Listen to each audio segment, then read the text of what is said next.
This is a topic in the podcast for you. You got myself, C. Holmes, and we got Jasim, the veteran, and the OG that's going to bring it down. We're bringing you facts, raw truth, the word of the street that needs to be heard. We're not afraid to be controversial, and you know we rocking here down in that dirty South of Houston. Are you ready for the next episode of Street Topics?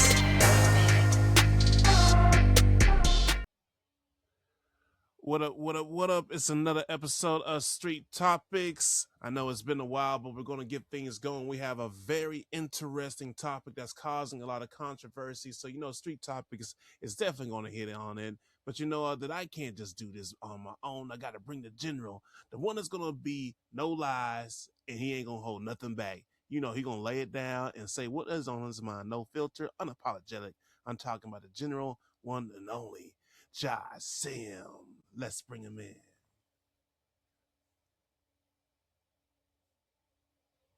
Yo. What's going on? Hey man, it's good to be here. As the old folks say. So hey, let's get ready and cracking. Cracking Get ready and cracking. Not the bones though. Not the bones. Not the bones. What we're gonna be talking about, or how we talk about, man. It's only for grown folks. So if you're sensitive, I'm gonna tell you like this. Hey, change your diaper, get a new bottle, and go sit your ass somewhere and watch some cartoons. Because this is for the grown folks that's not sensitive and that has some logic and common sense at the same time. Because there's too many, I'm just gonna say there's too many dumb folks of y'all that's out there. You said dumb of y'all. Damn, dumb of y'all. Not some of y'all, dumb of y'all. It's gonna be my new word, dumb of y'all, because y'all some dumb of you all. Oh man. So let's go ahead and dive into it. So this is a very interesting topic at hand. Is very going back and forth. I'm talking about the one and only Carmelo Anthony case. Just recently, they reached a verdict, and the verdict, of course, everybody got to take accountability for their actions. I believe so. But it's the way that they sentenced him and the details in it that's making a lot of people upset. They gave him 35 years over this whole incident that I believe happened at a track meet. And it's what I don't like is a lot of people are changing their stories and it's going back and forth. So they're saying that he was the aggressor. And then you have another side of the story that says that he was originally in the tent. And then a group of people, well, students, I guess, came up to the tent and there was a commotion and things. And it got a little escalated from there. And I guess the aggressor, or, I'm not going to say aggressor, the person that was, going against him either leaned forward or looked like he was trying to shove him. And then there's confusion if did he fall onto the knife or did he actually stab up? And see, I don't like this because it's a lot of he say, she say, and now we got someone losing 35 years of their life. But just to kind of keep things going, and let's start with the foundation of everything. Who, in your opinion, is at fault? And I want to start off and say, where was the adults? Just kind of get things before we go into all this other things where people going back and forth. Where was the adults in the situation? And what do you think of this, Justin? Because that's the first thing in my mind. Where's the coaches? Where's the parents? Who's watching them during this whole moment? At this venue. Track. And then before it allowed us to escalate as it did. Okay, so what I might say end up probably be stepping on people's toes from the most part, on both sides. Okay. So let's deal with the possible facts. Okay. One, he was at the track meet. Okay. So right. From what I've been reading, information that was provided, there was rain and they went up under a tent, and I guess the opposing track team was up under the wrong tent, right? Okay.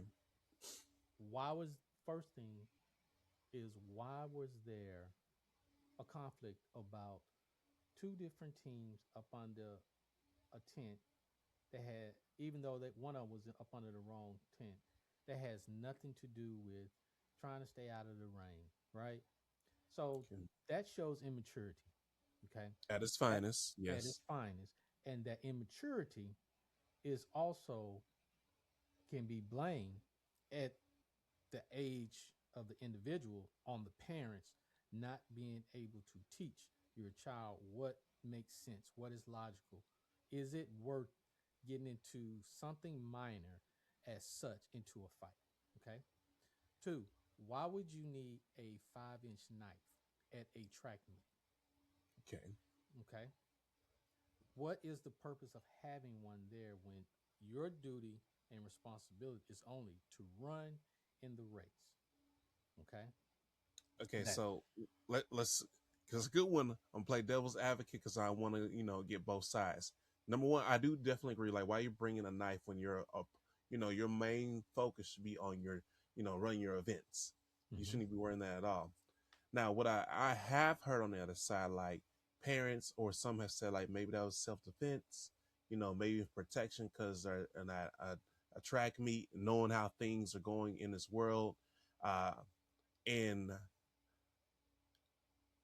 some were saying like he didn't just wave the knife publicly; it was in his backpack. but but this is what a failure of that we have done in our community, okay,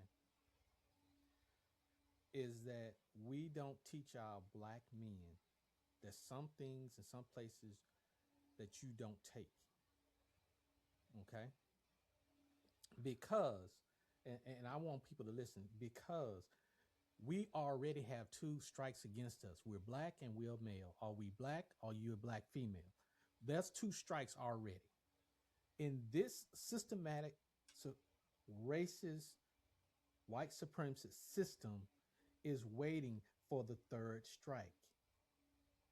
So the parents, in my opinion, just my opinion, should have, if they have not, I don't know if they did, I don't know if they didn't, I don't know how much they enforced it or how much they did not enforce it.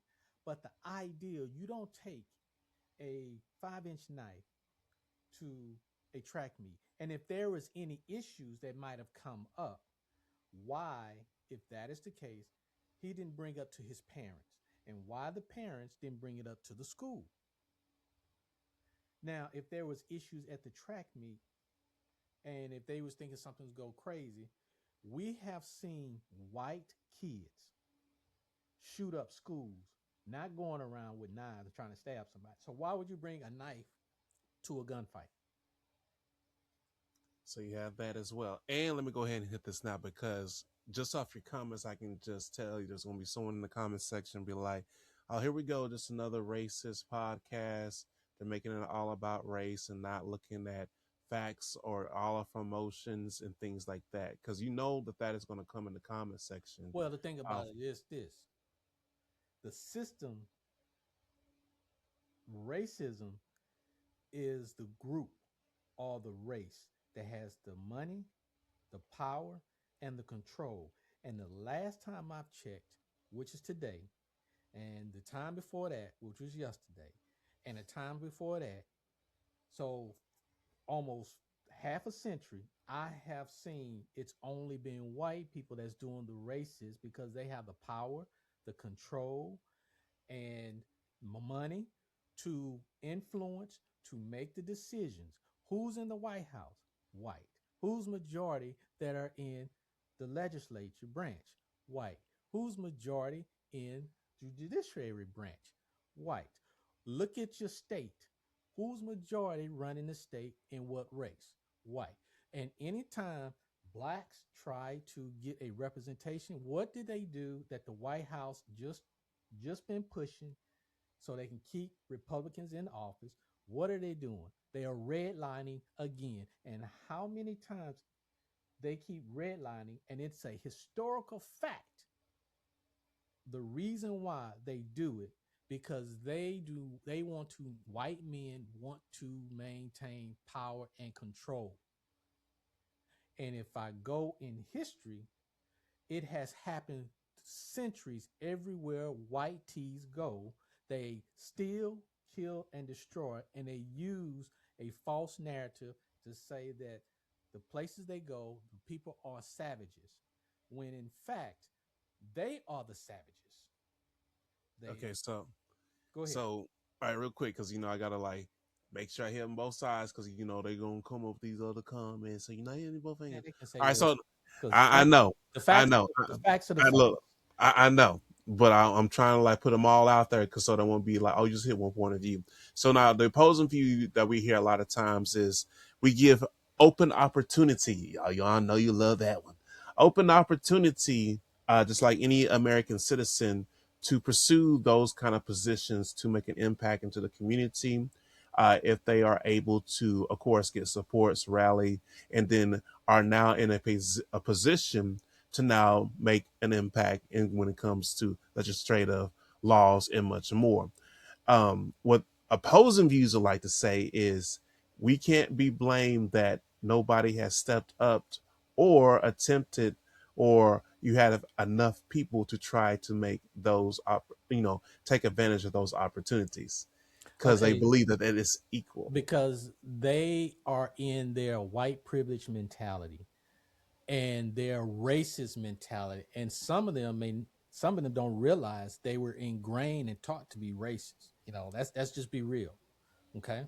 Because that has been taught from as a child until they gotten older, and you can see the difference between when kids are small, they don't look at color.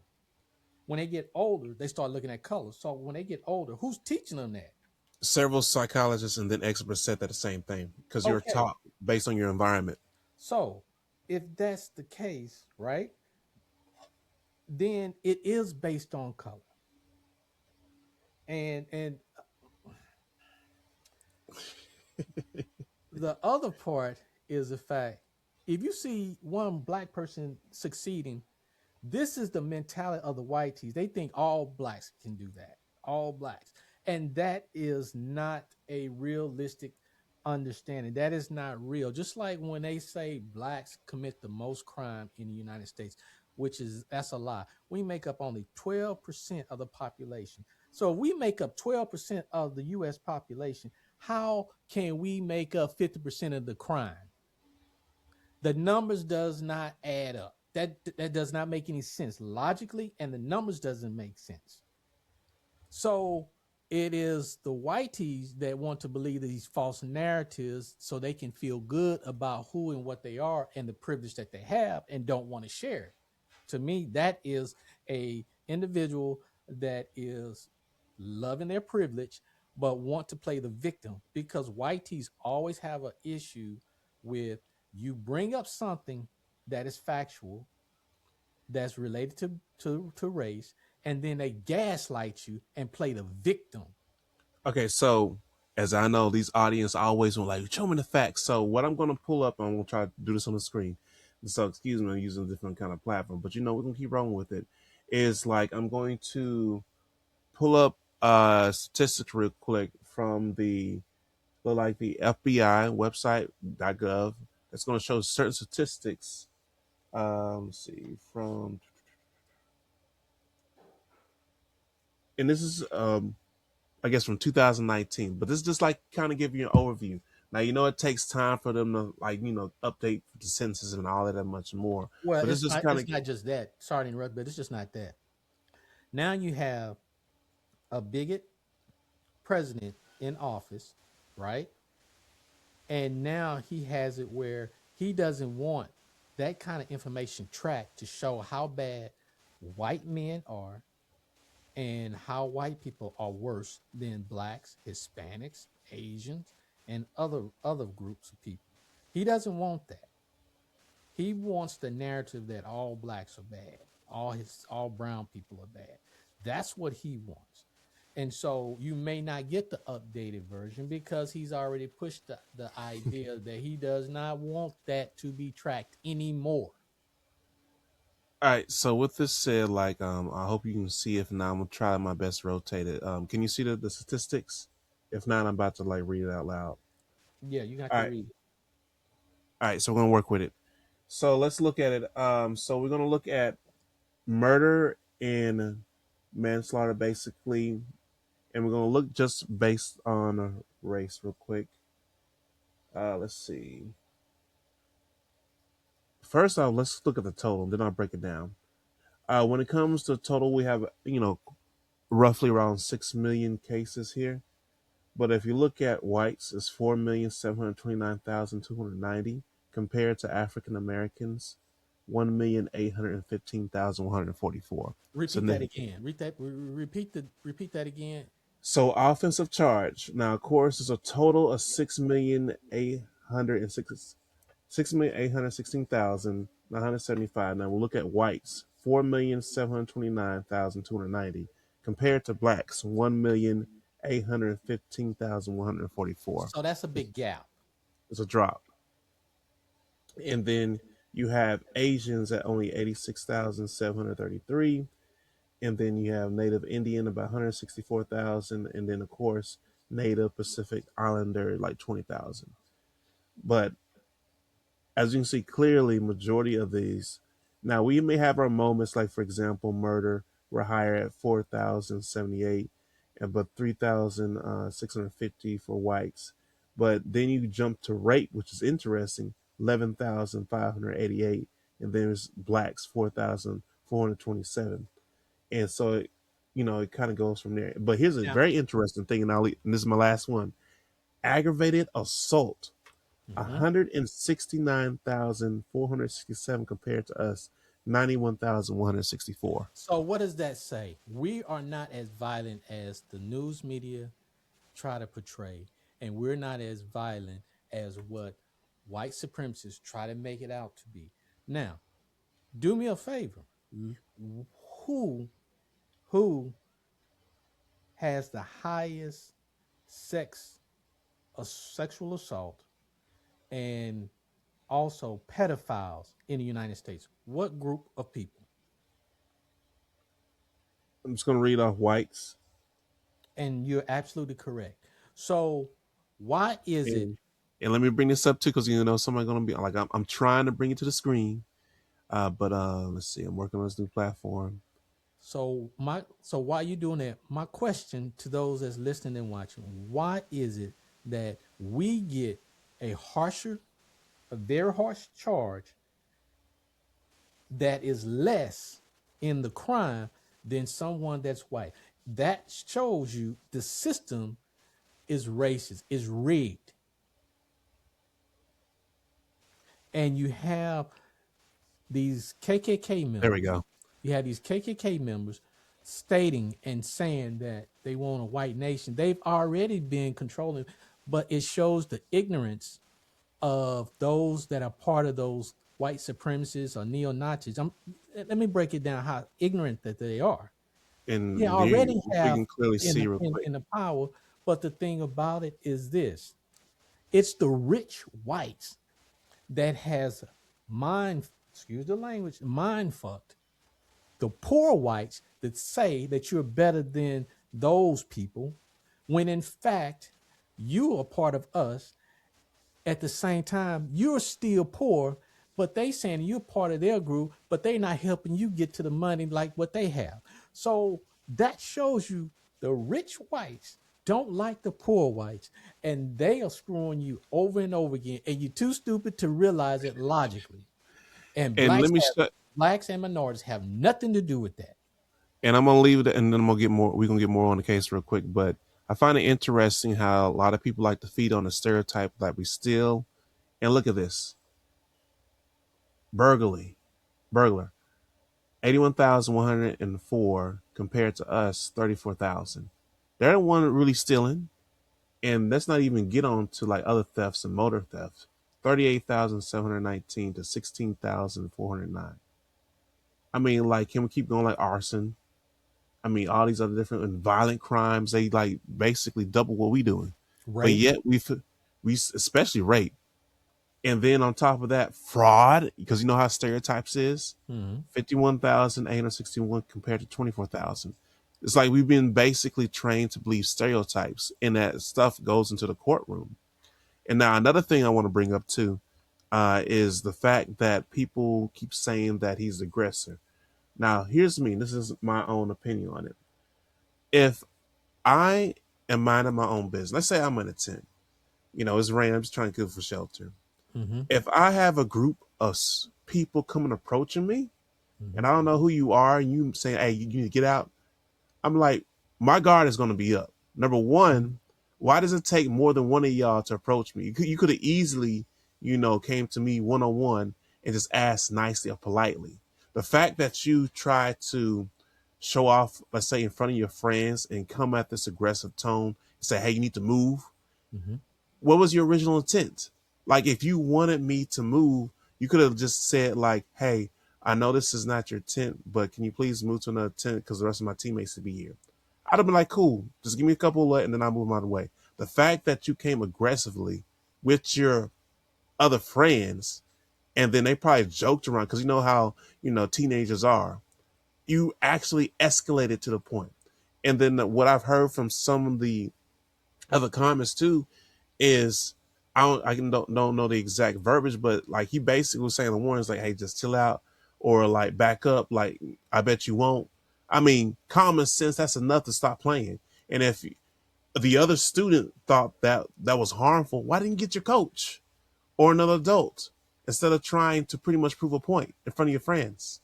Okay, that to me, this goes back to white tea privilege because he did it. One, he felt most white tees feel that they are superior than anyone that's not their color. Let's be real. I don't care if you have a friend. I don't care if you're married to one. Inside their spirit, they feel as if they are superior and that they are better. And that is taught as a child, as we discussed or mentioned earlier, right? Mm-hmm. So, with that privilege, they don't understand that each generation of minorities are getting tired to the point where we're going to fight back. And it's like someone to keep abusing an animal. Oh, you go right. And when you keep abusing that animal, the animal is gonna be still try to be nice. And then when you want to be around the animal or you want the animal around you, it's gonna be skittish a little bit. But then you keep doing what you're doing. After a while, that animal gonna be back in the corner, and then the animal gonna bite your ass. Yep. And so now it's getting to the point where minorities are tired. They're sick and tired of being sick and tired. And now is the time where everything is being lashed out because when you suppress stuff for so long of being abused, talked about, making excuses, and not Business doing gonna right come by out. the people, it will come up just like a hot boiling water on a pot. It's just gonna boil over. And this is what happens, and this is what's going on, but yet and still the accountability and the responsibility and the beginning and how it got to this point is on the white tee because of their action and their ways. And let me say this too, because like I know I want to keep this short as well, but I want to like hit on like the main things. We are not saying that he is completely innocent. No, a No, person's life was taken. We do I'm not believe saying that that, he, and I didn't and, say that because I yeah, questioned I, why would you bring a 5-inch knife to a track meet? I've yeah, already and I stated that agree. didn't make any sense. Exactly, and I want to bring those up too because a lot of people watch these videos, and a lot of them don't want to watch videos all the way through, which we know how some ignorant people, I mean, people are ignorant to do. So I want to make that statement out there. We do believe that he should have been punished, but that for all your actions, there's a cause. I mean, cause and effect, and you got to take accountability. But what Now, we are saying, what we are saying is that the way that the trial ran is sketchable or like in question because number one, exactly. you had where's our jury of our peers? It There was clearly no one stated that looked like him. none, No one that nobody, looked like him. nobody. And that this is a repeat of the past. This is a repeat of the past when a little black boy was falsely accused, put in jail, and executed over an all white jury. Study the history. This is a repeat of the history that is going on. Now, there are white folks, male and female, that have done the same damn thing And got let in off. murder Let and off. Or and got lesser less trial. time, either have 10 years or 15 years. How is he getting 35 years? And that does not make any sense. You've seen the statistics that whites get more, do more crimes than blacks, but But we we take get the a harsh stereotype every percentage time. than the whites. And then you have the gaslighting whites that say and play they're the victims Every time. every single time. Now, when you said about the individual stepping up to him with a bunch of people, it is historically a fact. Read between the lines. White cannot fight one on one. They have to always have a mob or a group of people when they want to act bad, think they bad, and they want to smell themselves, thinking they gonna be able to do something. They can never do anything one on one by themselves. If you look at the history from the past to the present, because if that was a one on one, the outcome might or may have been different. But when you have a group of people and you are a minority, you're going to do whatever you need to do to get out that situation, because there are situations that are still occurring in north part of the United States where you have black folks being invited to white parties, and those parties they humiliate the black person or damn near kill them, and this is still going on. You see this, we know this. You know it if you white and you listening, but yet and still you make excuses for the action of your own people. You can't talk about ours when your house is still dirty. That part. All right. So as we come to a close, like, is there any lasting comments? And then where can they find you? You can find me on In the Trenches podcast, real and raw. And this is not as raw as I will get and can get. I'm gonna tell you that right now. He was being nice. But you can find me on In the Trenches. Or matter of fact, you can check out the website in the THA Trenches podcast. Make sure you put the podcast.com. Check out everything that we have listed. We're on every podcast platform that's out there: iTunes, Spotify, iHeartRadio, Pandora. Check us out, real and raw. But regarding this, in our community, we need to do better. We need to teach our kids to think better. We need to make sure anytime our kids feel threatened or being harassed by somebody being racist, we need to tell them, take your phone, record it, make sure you document it, tell someone, document that, and do it over and over again. Give it to a parent or give it to somebody that you know is going to do something about it, or report it yourself if you're of legal age to the cops and file a harassment on the individual. So then that way, that's a restraining order on that individual from harassing you, because you have enough evidence. And that is where we fail in our community. We're not teaching our kids how to cover their ass. Well said. As you know, C Holmes hosts of Street Topics. I will go ahead and just say this: like, we do have to think several steps ahead. I mean, we already got like several strikes against us, the stereotypes, and much more. But the main thing is we want fair justice like everybody else. But unfortunately, the world always likes to cling on to stereotypes or whatever the media portrays us. So we have to teach Controlled our by the white kids and future generation and to controlled by always think several steps ahead and then basically cover your tail end, because you never know when you may be in a situation like this in the courtroom and it can be used against you.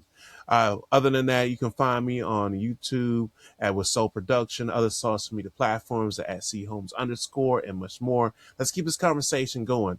It's about time we speak up on a lot of these different things and stop being so hush hush about it, because there is a huge elephant in the room where things need to be addressed and there needs to be a change. Like, it's way overdue. I feel like we got a little bit too relaxed, especially in this modern day time. and we need to speak up on a lot of different things We so shouldn't things do can that actually while Trump happen. is in office.